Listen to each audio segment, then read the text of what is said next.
तेव्हा कृषी विभाग म्हटलं की आम्ही यवतमाळमध्ये असताना कृषी विभाग प्लस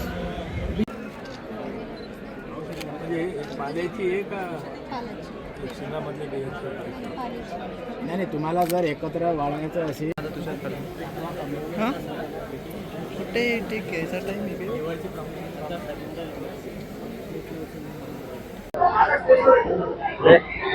हो, आज या ठिकाणी अतिशय चांगल्या कार्यक्रमाची सुरुवात झालेली आहे. किती स्टॉल आहेत काय म्हणतात?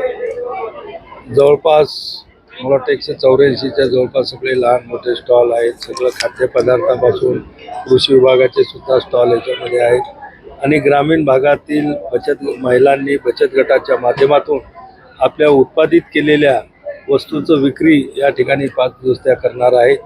माझं सर्व बुलढाणेकरांना किंवा या ठिकाणी बुलढाण्यात येणाऱ्या सर्व जनतेला त्यांच्या वतीनं आव्हान आहे की त्यांनी या प्रदर्शनीला भेट देऊन आपल्याला जे काही आवश्यकता असेल त्याची खरेदी या ठिकाणाहून करावी असं आव्हान आजच्या निमित्तानं सुरुवात झालेली आहे. किती स्टॉल असणार आहेत, काय काय असणार आहे, जनतेला काय आव्हान करा?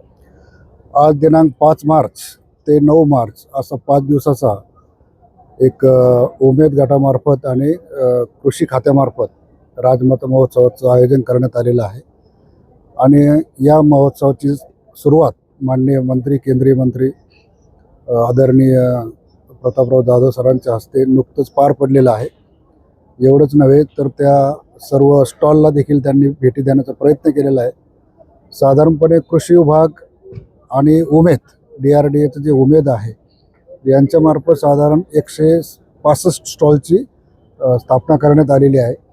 कृषी खात्यामार्फत देखील 30 ते 35 स्टॉल उभारण्यात आलेले आहेत आणि सगळ्यात महत्त्वाची जी गोष्ट आहे म्हणजे मला देखील मी स्वतः कृषी खात्याचा पदव्युत्तर विद्यार्थी असतानाही मला बऱ्याच नवीन नवीन व्हरायटी बघायला मिळाल्या.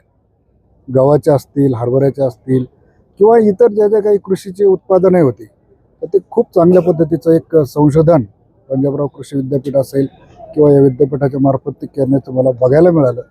आणि निश्चितपणे चांगल्या पद्धतीच्या बचत गटाने देखील वस्तू बनवलेल्या आहेत, खाद्यपदार्थ बनवलेले आहेत किंवा घरगुती वापराची वस्तू देखील सुंदर बनवलेल्या आहेत आणि स्वस्तामध्ये ते आपल्याला या निमित्ताने खरेदी करता येतील.